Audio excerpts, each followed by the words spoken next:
आज हम मिलने वाले हैं गोपाल वर्मा से, जो हैं फाउंडर एडबुलेट के। एडबुलेट एक गूगल पार्टनर मार्केटिंग एजेंसी है जो 11 साल से इस मार्केट में रही है और इसने कई FMCG, B2B, B2C कंपनीज को अपने बिजनेस को एक नए आयाम तक पहुंचाने में मदद की है। Marketing is going digital rather than going offline. Right. तो ये आपका माइंडसेट कब सेट हुआ या when did you catch on to the trend? मैं ICICI में काम करता था, ICICI प्रूडेंशियल में जॉब करता था। सो आई वाज इनटू सेल्स। सो मेरा हमेशा से ही सेल्स में मेजर बैकग्राउंड रहा है। लोगों ने टाटा के लिए सबसे पहले स्टार्ट किया। उनका जितना एक पूरा रीजन, एक सिटी जितना बिजनेस करता था, उतना बिजनेस करके हमने उनको 1 महीने में देना शुरू किया डिजिटल से। क्या डिजिटल मार्केटिंग हर किसी के लिए है? हाँ जी, बिल्कुल। The answer is very simple, yes. But हर एक के यूजेस अलग अलग। और डिजिटल मार्केटिंग की कैपेबिलिटीज कितनी है? हर एक बिजनेस के लिए ना अलग तरह से डिफाइंड है। अब इंस्टाग्राम पे आप रील फ्री में देखते हो, correct, but how would Instagram will make money? Okay, so हम बात कर रहे थे प्रोडक्ट बेस्ड मार्केटिंग। तो देखिए, वायरल जो हम लोग ऐसा हमारी एक्सपेक्टेशन देती है कि जैसे एक ऑर्गेनिक वायरल हो जाती है किसी की रील, इमेज या कंटेंट, उसी की तरह हमारा प्रोडक्ट वायरल हो जाए। तो principally this is very less possible. It happens. जैसे आपने एक को देखा होगा ना, दूध मांगेंगे तो खीर देंगे, वो वाला एक एड चला रहा है। ऐसे मल्टीपल हो सकते हैं, बट वेरी लेस जहाँ पे ऐसा कोई इंटरेस्टिंग कंटेंट। तो ऐसा नहीं कि आप नहीं कर सकते, बट वो रिसर्च करने में, वो निकालने में आपको कई साल लग सकते हैं। तो and that is when we need a digital marketing agency. Right, क्योंकि उनको एक पता है उस एल्गोरिदम को कैसे कैच करके करना है। तो आइडिया सिंपल है कि आपको प्रिंसिपली ये समझना है कि अगर आप फेसबुक से कुछ पैसे कमाना चाहते हो तो उसको भी पे करना होगा, गूगल से कुछ पैसे कमाना चाहते हो तो उसको उसका शेयर पे करना होगा। पे क्या है? पे करने का मतलब क्या है? आपको पेड एड भी रन करना होगा। So organic, yes it is important, but you can not 100% rely कि नहीं से मैं सिर्फ ऑर्गेनिक ही करूंगा। So you can make a combination of 70-30, 80-20, 90-10। This is how people design. So we were talking about कि भाई ऑर्गेनिक, मेरे तो 10,000 फॉलोअर्स हैं, मैं तो एक पोस्ट ही डाल दूंगा अपने प्रोडक्ट की तो दूर तक जाएगी। So we need to understand how the algorithm has been updated. Okay. आप प्रोडक्ट की पोस्ट डालेंगे तो शायद 4% की रीच मिले, उसे 5% की रीच मिले आपके followers. maybe it will reach to 400 people and 300 people. And the most important part, it will reach to only your followers जो हर रोज आपको दिखते हैं। राइट। अब मार्केटिंग जो डिजिटल स्पेस में है, वो बेसिकली मार्केटिंग का मतलब ये है कि किसको जरूरत है उस समय। they might not need your followers because they are following you on every day. they might not need. so अगर आपको नया बिजनेस चाहिए, you have to go beyond your followers. True. So this is how it is designed. They are also very smart. They are. अच्छा, एक और word जो हम सुनते हैं डिजिटल मार्केटिंग में, वो है परफॉर्मेंस मार्केटिंग। जी, उसके बारे में और बताइए आप। राइट। सो 2 एक्सपेक्ट हैं डिजिटल के वर्ड, मेजरली 2 ही चीजों में डिवाइडेड है। एक है क्या? ब्रांडिंग। एक हो गया आपका performance marketing. Right. Performance marketing का मतलब ये है कि आप 100 रुपए खर्च कर रहे हो और 110 रुपए आप कमा रहे हो। That is what ideally called performance marketing. जैसे मान लीजिए आप ई-कॉमर्स सेल्स ड्राइव कर रहे हो, तो आपका एड बजट है 50,000 रुपए रोज। 50,000 रुपए एड बजट होने पे आप 60,000 रुपए का रेवेन्यू जनरेट कर रहे हो। सो that is called performance marketing. ऐसे ही मान लीजिए आप 5,000 रुपए लगा रहे हो पेड एड्स पे, जहां से आप लीड जनरेट कर रहे हो। तो आप एक लीड की कॉस्ट डिफाइन करके रखोगे, भाई 5,000 रुपए में मुझे 20 लीड आ रही है या 30 लीड आ रही है, तो मेरी एक लीड का कॉस्ट 250 रुपीज हो गया। So this is how it works. That is called performance marketing. मतलब पैसा जो आप लगा रहे हो उसके अगेंस्ट आपको हैंड टू हैंड ROI आ जाए। ब्रांडिंग क्या है? ब्रांडिंग कि आज आप अपने अपने ब्रांड के बारे में एक इंप्रेशन छोड़ दो दिमाग में। कैसा? Just give an example. जैसे जब आपको टीवी लेना होता है तो माइंड में कुछ नाम आते हैं, दैट इज ब्रांडिंग। आपको घी लेना होता है तो कुछ ब्रांड दिमाग में नाम आते हैं, दैट इज ब्रांडिंग। कि आपको वो ब्रांड याद रहे और वो क्या देता है ये याद रहे, जब भी आपको नीड हो दिमाग में रिकॉल कर। सो डिजिटल में वो भी होता है, बट 90% केसेस में medium to small organization not focus on the branding side, they focus on the performance marketing side, because that is also only the viability for that. So that is और एक और term होता है which is digital marketing funnel, right. ये क्या होता है? Right, सो बड़ा इंटरेस्टिंग है ये फनल का। आज इससे पहले थोड़ा सा ये समझते हैं कि हम लोग डिसीजन कैसे लेते हैं। सो एक होती है कंसिडरेशन स्टेज, एक होती है अवेयरनेस स्टेज, फिर होती है डिसीजन मेकिंग। सो मैं मोबाइल खरीदना चाहता हूँ, मेरा मोबाइल खराब हो गया, सो अब मैं आ गया कंसिडरेशन स्टेज में, मैं देख रहा हूँ, कंसीडर कर रहा हूँ, राइट। सो मैंने डिसाइड किया कि भाई मुझे बजट 50,000 का 1 लाख रुपए का है, मुझे इस तरह का मोबाइल। अब मैं इसको अपने आप को शिफ्ट करूंगा डिसीजन मेकिंग स्टेटस में कि भाई मैं ये 5 फोन के मॉडल्स हैं, ये देख रहा हूँ, इनमें से कोई एक ही हुआ। तो फनल का मतलब है कि आप कस्टमर को पहले ऐड एक दिखा रहे हैं, उसमें से आपने 50 लाखों को ऐड दिखाया, उस 50 लाख में से 50 लाख अवेयरनेस स्टेज में चले गए, उसमें से कंसीडरेशन स्टेज पे शायद 1 लाख, फिर उसके बाद एक कंसीडरेशन स्टेज से 1 लाख में डिसीजन मेकिंग में चले 5,000।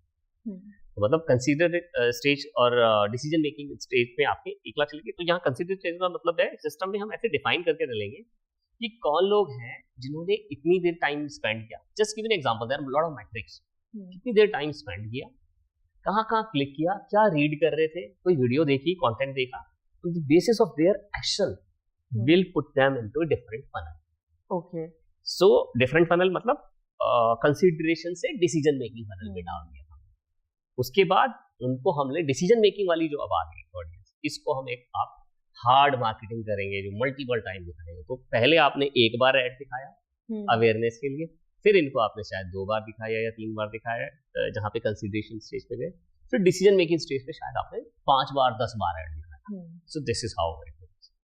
क्या ये स्ट्रैटेजी एक बड़े एस्टैब्लिश्ड ब्रांड, लेट्स से हम कोई ब्रांडेड कार की बात कर रहे हैं, अ हाई एंड कार है लोग, और कोई एक स्मॉल एंटरप्रेन्योर है जो probably hand knitted sweater sale कर रहे हैं, क्या इन दोनों के लिए स्ट्रैटेजी में कोई डिफरेंस होगा?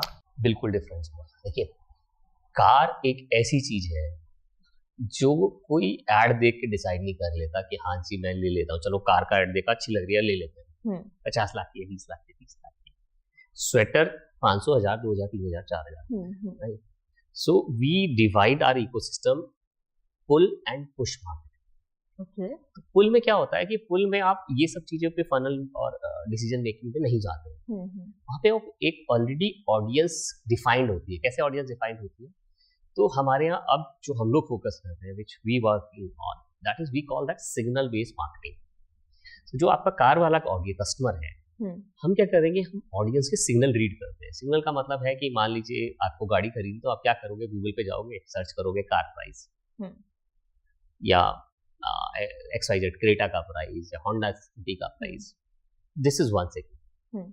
या फिर आप क्या करोगे, कार वाले पे जाओगे या कार ट्रेड पे जाओगे, किसी भी वेबसाइट पे जाके देखोगे, दिस इज अनदर सिग्नल। या फिर आप क्या करोगे, यूट्यूब पे जाओगे, यूट्यूब पे रिव्यू देखोगे गाड़ी, right, this is third signal. चौथा, आप आर्टिकल पढ़ोगे, कोई आर्टिकल में जाके देखोगे भाई किसके क्या क्या डिटेल्स हैं, क्या है स्ट्रक्चर। तो ये 4 आपके सिग्नल होंगे। सो जब भी आप कोई एक्टिविटी करते हो, वो एक डेटाबेस में सेव होता है। ओके, उस डेटाबेस में आपका जैसे आधार कार्ड होता है, वैसे ही आपका एक क्रोम आईडी होता है, ओके, यूजर आईडी हो गया। तो आपने क्या क्या किया है सब सेव, करेक्ट, कौन सी वीडियो देखी, कौन सा content. Scare me as an audience. आपको भले ये डिजिटल मार्केटिंग के नजरिए से बहुत इंटरेस्टिंग लग रहा है, बट एज एन ऑडियंस नहीं, बट इसमें आपका प्राइवेसी का पूरा ध्यान रखा जाता है। जितने भी डिजिटल प्लेयर्स हैं बड़े, वो सब प्राइवेसी का ध्यान रखते हैं। तो इसका मतलब ये है कि अलग अलग बकेट बनी हुई है, ठीक है। एक बकेट में है जी वो लोग जिन्होंने एक कार का सिग्नल जनरेट करा है, एक है जिन्होंने स्वेटर का सिग्नल किया। तो हम क्या करेंगे, हम वो बकेट का एक ऑडियंस बनाएंगे, उसमें आपका नाम, नंबर, ईमेल आईडी कुछ नहीं होगा, बट एज ए यूजर आपका एक आइडेंटिफिकेशन नंबर होगा। सो मैं सिस्टम को कमांड दूंगा कि ये सब कंडीशन मैच करो और इन लोगों के पास जाओ और इन लोगों को ये प्रोडक्ट पिच करो डिजिटली, ठीक है। So that is what is we call pull marketing. यहाँ पे नीड ऑलरेडी क्रिएट हो रखी है, एक मार्केट साइज है, उस मार्केट साइज से अपना हिस्सा लिया, that is what we call pull marketing. तो जहाँ पे इस तरह का प्रोडक्ट बेचना होता है, वहां पे हम ये पुल मार्केटिंग यूज करते हैं। एक हो गया पुश मार्केटिंग। पुश मार्केटिंग में मान लीजिए डोरमेट सेल करना है, अब जैसे आर्टिफिशियल ज्वेलरी वाला मैं आपको बता रहा हूँ, वो सेल करना है, यहाँ पे लोगों को ना सोचना नहीं पड़ता। 300 रुपए का सामान है, 500 रुपए का सामान है, अच्छा लगा ले लिया। अब यहाँ पे क्या इंपॉर्टेंट होता है, यहाँ पे इंपॉर्टेंट होता है मेरी दुकान पे अगर कोई फिजिकली कस्टमर आता है तो मैं उसको बता सकता हूँ कि सर ये देखो इतना अच्छा प्रोडक्ट है, हाथ लगा के देखो, इतना अच्छा मटेरियल है, देखो कितना सुंदर लग रहा है, मैं आपको डेमो भी दे देता हूँ डाल के। डिजिटल में तो आप ये नहीं कर सकते। करेक्ट। सो वहां पे होता है कि आपका प्रोडक्ट कैसे पोजीशन किया हुआ है, कितनी फ्लेक्सिबिलिटी दी हुई है कस्टमर को समझने की डिजिटली, कि उसको समझ आ जाए कि ये प्रोडक्ट कैसा दिखेगा, मेरे यहाँ अच्छा लगेगा नहीं लगेगा, सो दैट उसको डिसीजन लेने में आसान हो जाए। हमें 6x3 की स्क्रीन पे 2 से 3 सेकंड में डिसीजन लेने के लिए पुश करना है customer. It's very interesting and complicated. तो आपके पास 6x3 की स्क्रीन है, 2 से 3 सेकंड का टाइम है जिसमें आपको अपना माल बेचना है। यहाँ पे मेन इंपॉर्टेंट चीज आ जाती है, छोटा सा पार्ट है ऑडियंस का, बड़ा पार्ट है कि आपके प्रोडक्ट को कैसे डिफाइन किया हुआ है आपने डिजिटली, एड में कैसे डिफाइन किया है, वेबसाइट पे कैसे डिफाइन किया है, तो ये सारे इकोसिस्टम। सो इनके लिए ये वाली स्ट्रेटजी अच्छी रहेगी और इनके लिए। अच्छा, आपके क्वेश्चन पोल का जवाब जिक्र करे तो मेरे जहन में पता है एक एड कैंपेन बहुत पॉपुलर हुआ था which was Adivasi hair oil. I think it can be a very classic case of it was everywhere, हर किसी की फीड में आ रहा था एंड शायद कुछ लोगों ने खरीदा भी, कुछ लोगों ने नहीं भी खरीदा, because it was so much everywhere और हर कोई मार्केट कर रहा था, इन्फ्लुएंसर भी कर रहे थे, हमारे एक्टर्स भी कर रहे थे, कि कहीं ना कहीं बोले यार इन आदिवासियों के पास इतना पैसा कहाँ से आ रहा है इतनी एडवर्टाइजिंग कर रहे हैं। As an intelligent audience I do think about it like that also, right? So तो हम एक परफेक्ट बैलेंस कैसे बनाए, और आपका क्या व्यू रहेगा आदिवासी हेयर ऑयल? देखो, कमेंट करना सही नहीं होगा, but it was a pure influencing marketing, right? It was pure influencing marketing. So देखिए, अगेन ये सब चीजें डिपेंड करता है कि पॉकेट कितनी डी, गोल क्या लेके चले। सो मान लीजिए हमारा गोल 50 करोड़ का है, तो हम लोग उसी हिसाब से प्लान कर सकते हैं। सो बिल्कुल एक क्लासिक केस है, और ऐसे बहुत सारे केस हैं, this is one of the case. ऐसी बहुत सारी मार्केटिंग, बट अगेन वहां पे फिर वो क्लाइंट की एपेटाइट, क्लाइंट की अंडरस्टैंडिंग, ये सब चीजें मैटर कर जाती हैं। जो मीडियम सेगमेंट वाला क्लाइंट है, probably will not be able to take this kind of steps, right? तो एक जो हम अपने बिजनेस में हमेशा अपने कस्टमर को डिजाइन समझाते हैं, उनको पुश करते हैं, do not look eight big brands when you plan the market. What Amazon is doing, you cannot do it. How Amazon is planning, do not plan in that manner. This is a big mistake generally people take it. So basically small entrepreneurs की strategy ही अलग होनी चाहिए, right? हर एक की strategy अलग है। आप बड़े ब्रांड में, तो इसको अगर आप 2 पार्ट्स में डिवाइड कर लो ना, एक बड़ा बहुत बड़े ब्रांड्स जिनकी पॉकेट डीप है, एक ऐसा ऑडियंस जिसके पास 50 लाख रुपए हैं, 1 करोड़ रुपए हैं, वो उस पैसे से पैसे बनाना चाहता है, राइट? सो उसकी स्ट्रेटजी सिंपल है कि आप परफॉर्मेंस मार्केटिंग पे फोकस करिए, do not look at to big brand. अब जैसे होमलेन, हम लोग उनके लिए भी काम करते हैं। सो होमलेन कैसे मार्केट करता है, वैसे आप अपने इंटीरियर डिजाइनिंग के लिए बिजनेस नहीं कर सकते, मार्केटिंग नहीं कर सकते। आप एक इंटीरियर डिजाइनिंग है, होमलेन भी इंटीरियर डिजाइनिंग कंपनी है। आप उनका जो फोकस है, उनको 50 बार होमलेन दिखा देंगे, उनका जॉब डन। आप अगर सोचें अपना ABC कंपनी का नाम 50 बार दिखा देंगे, आपका जॉब डन हो गया, नो। सो उनका स्ट्रक्चर ही अलग है। So do not follow big brands, आप बिल्कुल अपनी स्ट्रैटेजी से आप। सो जनरली ये बहुत बड़ा मिथ है और मिस्टेक्स है जो होती है कस्टमर्स के साथ, क्लाइंट्स के साथ, right? So basically what you are saying is कि स्मॉल एंटरप्रेन्योर्स और जो बड़े एंटरप्रेन्योर्स हैं, उनकी स्ट्रैटेजी ही बहुत बिल्कुल डिफरेंट है, बिल्कुल different, and the kind of money they will be putting will also be different, right? उनका देखिए, आपका 5000 करोड़ का बजट टर्नओवर है, आपके लिए 50 करोड़ कुछ भी नहीं।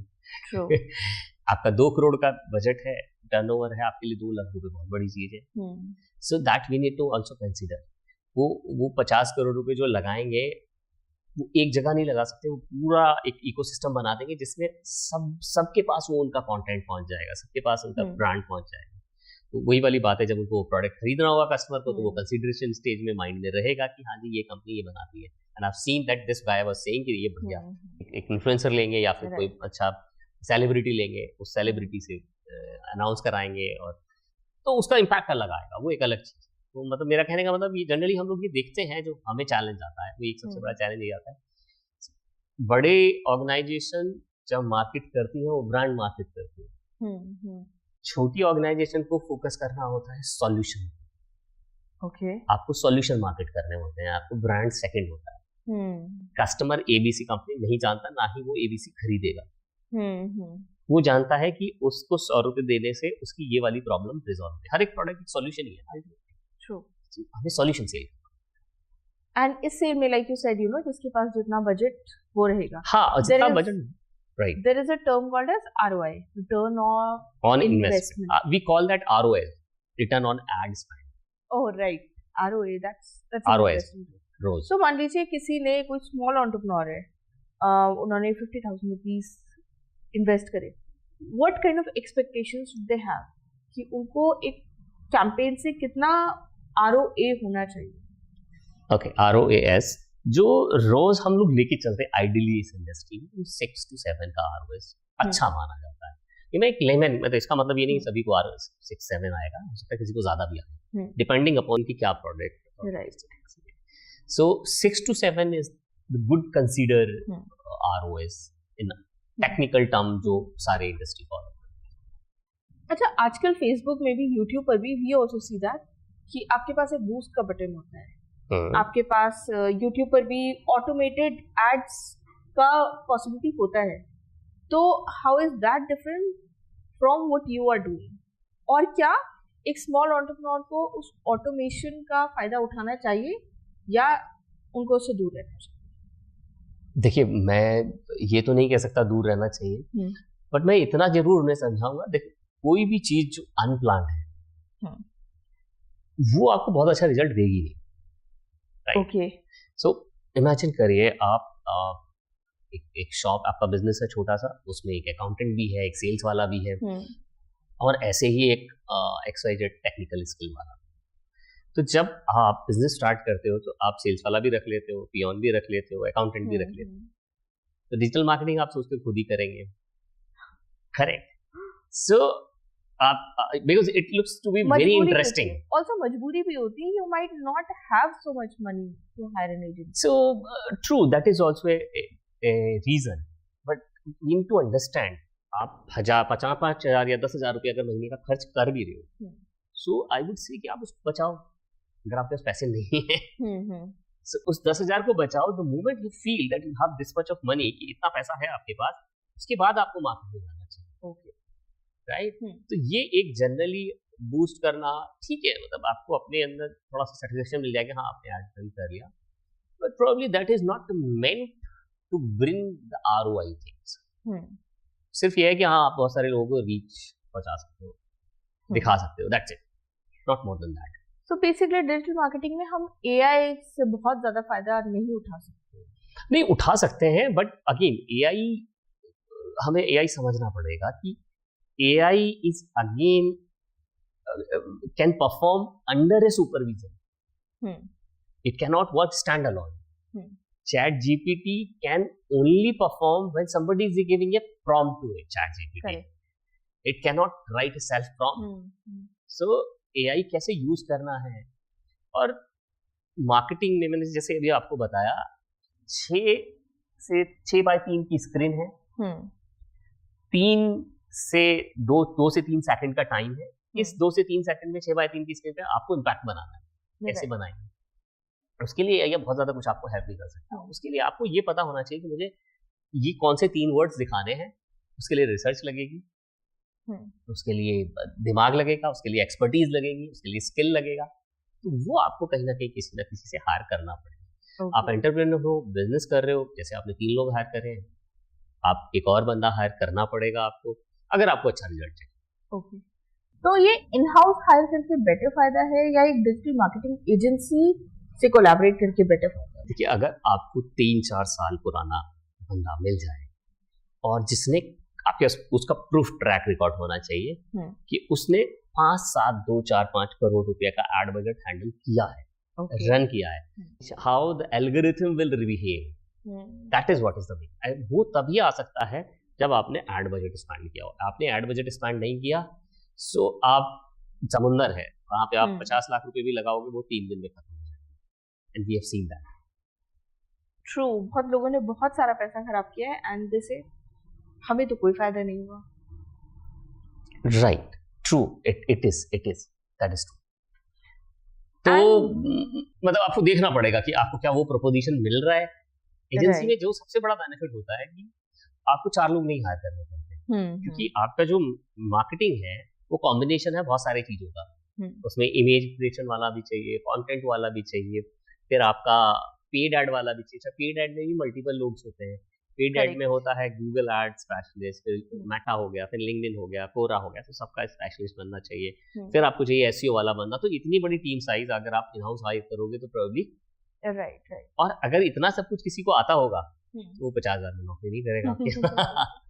उनकी अपनी डिजिटल एजेंसी होगी फॉर श्योर. तो अपनी एजेंसी होगी या उसकी expectation 5 lakh. I want some very quick answers to this question. जी. फेसबुक या Google ads? Again depending on the product, but still I prefer Google ads. Okay. Organic content या paid campaign? Paid plus topping of organic. Worst campaign experience? My first display campaign with the guidance of Google guys. Most overhyped marketing guru? वो थोड़ा unprofessional हो जाएगा, but Okay, I can just let's rephrase it to most overhyped marketing tip. Right, all tips बड़ा मुश्किल है. आप देखो जिससे टिप आती होगी, टेक्निकल टिप की बात कर रहा हूँ मैं, स्ट्रक्चरल की बात नहीं कर रहा, वो ओपन नहीं करेगा. He'll make money out of that. Of course. So, आप जब वीडियोस देखते हैं, ऐसा लगता है वीडियो देखने के बाद अभी आप कैंपेन स्टार्ट करेंगे and going to make money 10 times. That's not going to happen. Okay. आप वीडियो देख रहे हैं, आपको लगता है कि ये काम करेगा, बहुत छोटे से अमाउंट से अप्लाई करिए and then you see. But I would say only one thing, do not trust it because that content is creating get viral. Right. They want to make money out of that impressions. Maximum. Okay. एक चीज जो आप marketing campaigns को run करने के लिए daily करते हैं? Optimization and review. Okay. Maybe 2 times in a day. Okay. WhatsApp marketing और any other digital platform? But WhatsApp is, we call that remarketing. Okay. It is a part of nurturing. And the marketing is done, then WhatsApp has to hit fine. When client is saying कि add creative भी हम दे देते हैं, run भी हम कर लेते हैं, तो how do you deal with such a client? देखिए, हम क्लाइंट से कहते हैं कि आप क्रिएटिव दे दो चलेगा, पर उस क्रिएटिव पे क्या होगा वो हम बता सकते हैं. वो हमें बताना होगा. एनी टाइम जब आपको एक ऐसा क्रिएटिव रन करना पड़ा हो जब आपको लगा है यार ये तो बिल्कुल काम नहीं करेगा, इस पे क्या करें? रोज करते हैं हम ऐसा. So, देखो हमारा बिजनेस इस तरीके का है कि हमें क्लाइंट को भी नाराज नहीं करना और सक्सेस भी लानी होती है. और ये उनकी गलती नहीं है. उनका कहना का मतलब आप समझिए, उनका कहने का मतलब ये पैसे मेरे, प्रोडक्ट मेरा, आपकी तनख्वाह मैं दे रहा हूँ, सो आपकी क्यों सुनूं मैं? करेक्ट. सो यहाँ पे उनको अलाइन करना पड़ता है. कैसे अलाइन करना पड़ता है उनको ये बताते हैं, सर आपने जो प्रोडक्ट बनाया, क्रिएटिव बनाया वो बहुत अच्छा है, एक हम बनाते हैं, हम दोनों को चालू करेंगे, फिर सिस्टम को डिसाइड करने दीजिए, जो अच्छा चलेगा हम उसको कंटिन्यू करेंगे, दूसरा बंद कर देंगे. सो अल्टीमेटली कस्टमर को क्रिएटिव से प्यार नहीं है, उसको अपने धंधे से प्यार है. राइट. सो वो अपने आप बोल देता है इसको बंद कर दो यार. That's a smart trip. एक सक्सेसफुल डिजिटल मार्केटिंग एजेंसी को स्टार्ट करने के लिए 3 इंपॉर्टेंट चीजें जो होनी चाहिए. पहला स्किल सेट, अपना एल्गोरिथम नोट, दूसरा ऑनेस्टी, तीसरा ऑनेस्टी. सिंस डिजिटल मार्केटिंग अपने आप में ही एक इंडिपेंडेंट बिजनेस है, तो क्या लोगों को इसे एक बिजनेस की तरह ट्रीट करना चाहिए या फ्रीलांसर की तरह ट्रीट करना चाहिए? देखिए, फ्रीलांसिंग भी बिजनेस ही है अल्टीमेटली, पैसे कमाने का. Right. So it is a complete skilled based business. मतलब ऐसा नहीं है कि किसी को ऐसा लगता है कि हाँ जी आज चलो डिजिटल मार्केटिंग चल स्टार्ट. ये एक इस तरह का बिजनेस है जैसे आपका अकाउंटेंसी है, it is a skilled business. Right. Lawyer है, so it is a professional skilled business. So आपको वैसे ही इसको देखना पड़ेगा, कोई भी उठा के नहीं कर सकता. आप अगर आप फ्रीलांसर भी कर रहे हैं तो आपका अगला पड़ाव अपनी एजेंसी बनाना है, इसलिए that is the journey. Right, okay. कोई एक ब्रांड है जो कि एक्सक्लूसिवली ऑफलाइन रही है और अब उनको अपनी डिजिटल मार्केटिंग करनी है, what would be your advice to them? Okay, so सबसे पहले तो उनको अपना डेटाबेस निकालना है, जो उनके बायर्स हैं उसकी लिस्ट बनानी है। सबसे पहले स्टार्ट टच पॉइंट से करना है। उसके बाद उनको ऑडियंस डिफाइन करनी है अपनी, कि हमारी ऑडियंस क्या है। फिर उसके बाद सिग्नल रीड करने हैं, डिफाइन करने हैं। And then the most important thing, again that depends, मैं आपको एक क्रक्स बता रहा हूँ, right, again depending upon what budget is that. So उसके बाद हमें मैसेजिंग डिजाइन करनी है, जो कि बड़ा इंपॉर्टेंट है। अगर ब्रांड नोन नहीं है then we will go with the solution, अगर ब्रांड नोन है तो will go with the brand plus solution plus reasons. This is how. Okay. और एक वक्त था जब वेबसाइट बहुत क्रूशियल होती थी एसईओ के लिए भी और आपके डिजिटल एड्स वगैरह के लिए भी, क्या अभी वो सेम है? बिल्कुल इंपॉर्टेंट है वेबसाइट। देखिए आपका, मैंने अगेन जैसे हम लोग डिस्कस किया, आपकी दुकान है, दुकान पे साइन बोर्ड है तभी तो कस्टमर आएगा। तो आपकी दुकान पे डिजिटल साइन बोर्ड ही नहीं है, डिजिटल शॉप ही नहीं है आपकी, तो फिर कैसे कस्टमर आएगा? So it's very important. आज की डेट में तो बहुत सस्ती बन जाती है, लोग खुद भी बना लेते हैं मेरे ख्याल से, नॉट अ बिग डील।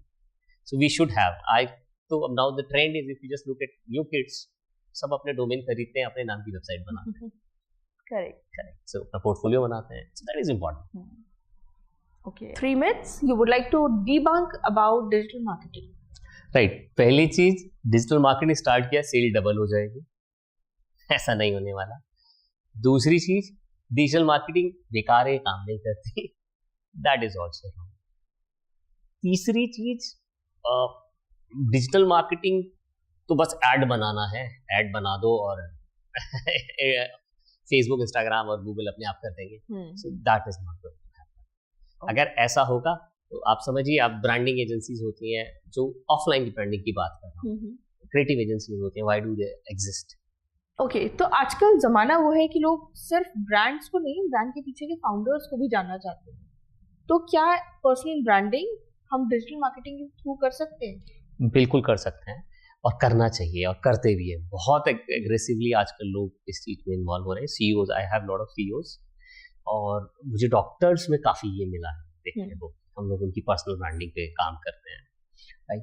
सो ये बड़ा इंपॉर्टेंट है। ये ऐसे ही इंपॉर्टेंट है कि आपके कितने, अब जैसे पर्सनल ब्रांडिंग की बात करें तो 2 चैनल सबसे ज्यादा हम लोग यूज करते हैं। एक अपना यूज होता है लिंक्डइन, दूसरा यूज होता है इंस्टाग्राम। इसका मतलब ये है कि आपकी जो ऑडियंस है वो आपके बारे में जानना चाहती है, वो आपके बारे में समझना चाहती है, क्या करते हैं, आपसे सीखना चाहती है, right. So what you can give to the audiences, so ये आइडिया लेके चला जाता है, जिसके थ्रू हम लोग पर्सनल ब्रांडिंग करते हैं, and this is very important. ज्यादातर सीईओज आप देखोगे, ज्यादातर डॉक्टर्स, जो अच्छे बड़े डॉक्टर्स हैं, now they are jumping into the personal branding. So I have some big doctors in India जिनकी पर्सनल ब्रांडिंग हम लोग कर रहे हैं। Very interesting. ऑल्सो 4 प्लेटफॉर्म्स हैं हमारे पास इस टाइम पर। हमारा गूगल हो गया, Facebook, Instagram and LinkedIn also, like you see. Twitter is also there. Twitter is also there.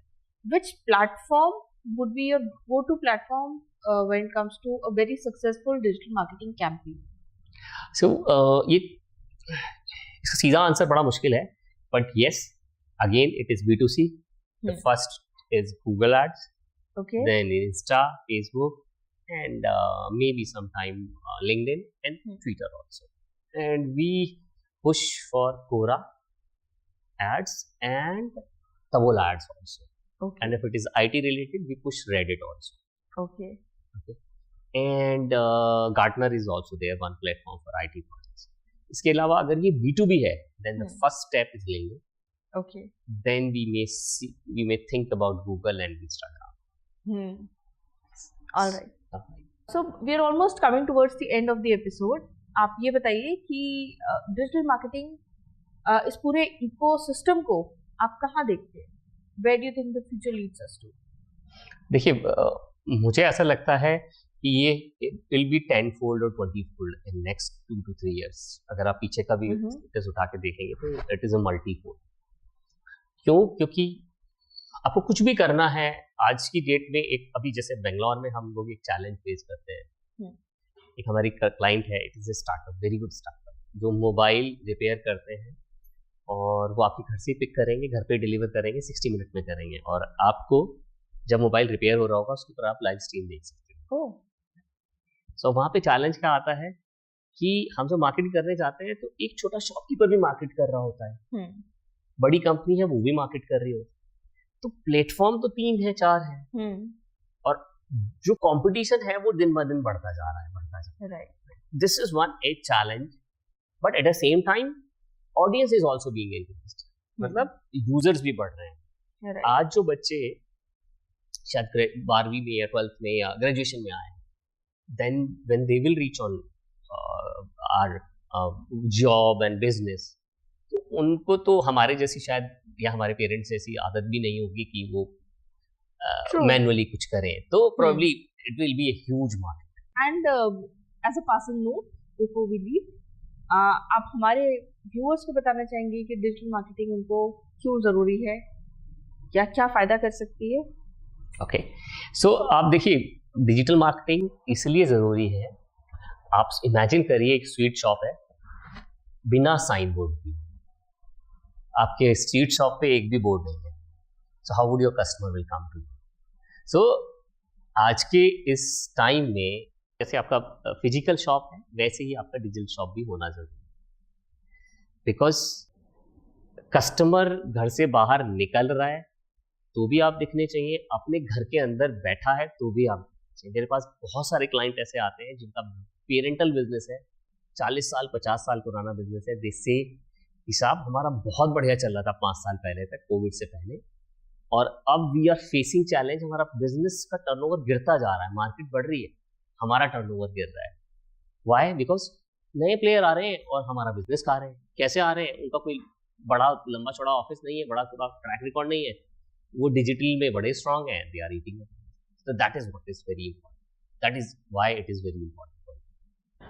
Recently आपको बिजनेस इंडिया अवार्ड भी मिला है, what do such awards and recognition mean to you? इससे motivation मिलती है और इससे ये कॉन्फिडेंस आता है हमारे क्लाइंट्स को कि हाँ they are reaching to the right audience, right person. So I would say recognitions are very important for us. जैसे हम लोग गूगल पार्टनर की बात करें, so it is again a big important thing. Meta partner है, Quora ad partner है, LinkedIn certified है, Twitter certified है, तबोला के पार्टनर। सो ये this is just not a sign, we have to give success. एक x amount of clientele handle करना पड़ता है, बजट हैंडल करना होता है, उसमें एक सक्सेस लेके आनी पड़ती है, उसके बाद ही वो पैरामीटर्स पे हमें स्टैम्प मिलता है। So these are very important and tough things which we have to work hard towards that to get. Absolutely. For everybody. All right. Thank you so much. Thank you, it was a pleasure. Same here. And I'm sure हमारा episode हमारे viewers के लिए बहुत insightful रहा होगा.